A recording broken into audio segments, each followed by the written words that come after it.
I have a 2000 Polaris Xplorer 400 two-stroke with the four-wheel drive that was not working.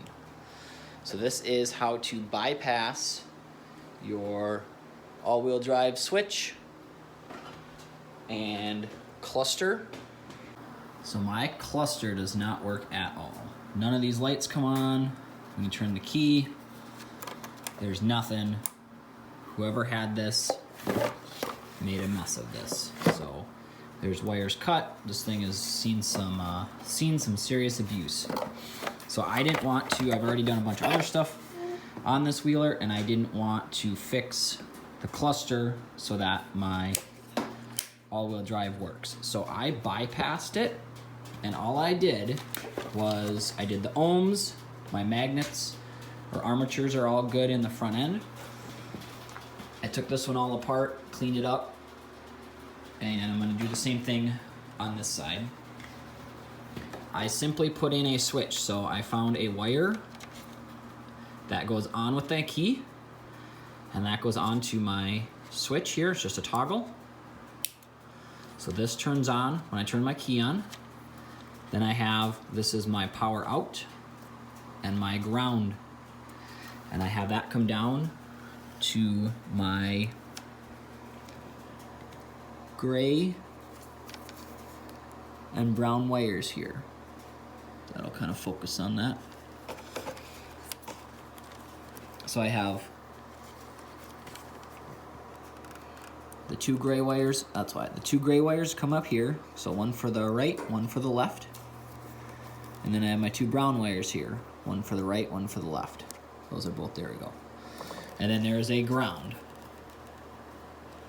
And all it is just a simple circuit that goes just a loop. So that's all it is. So this one here, I just have them stuck in there to verify that it works.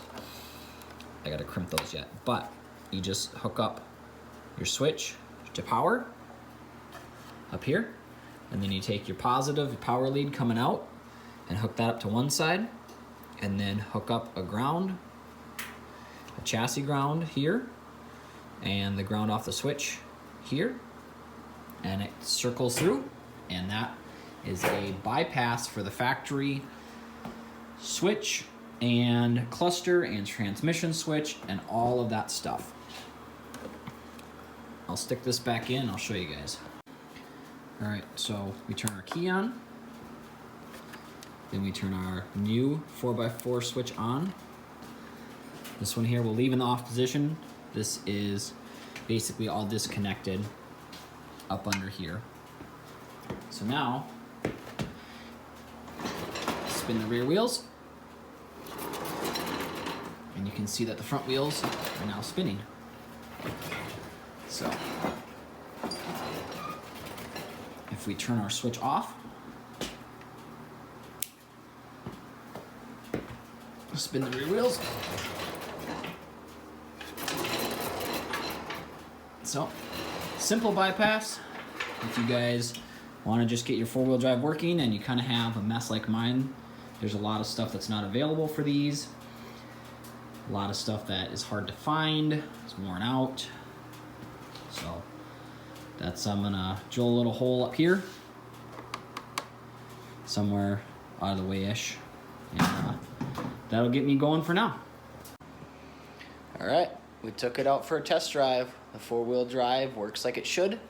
It turns on when you click the button within a few seconds, and then it turns off within a few seconds of turning the little button off. So getting some snow out there, so it was kind of fun ripping it around a little bit. But being right here works just fine. Gets you into four-wheel drive, gets you out. So we're gonna do some more maintenance stuff on this. Got some more stuff coming for it. We'll see.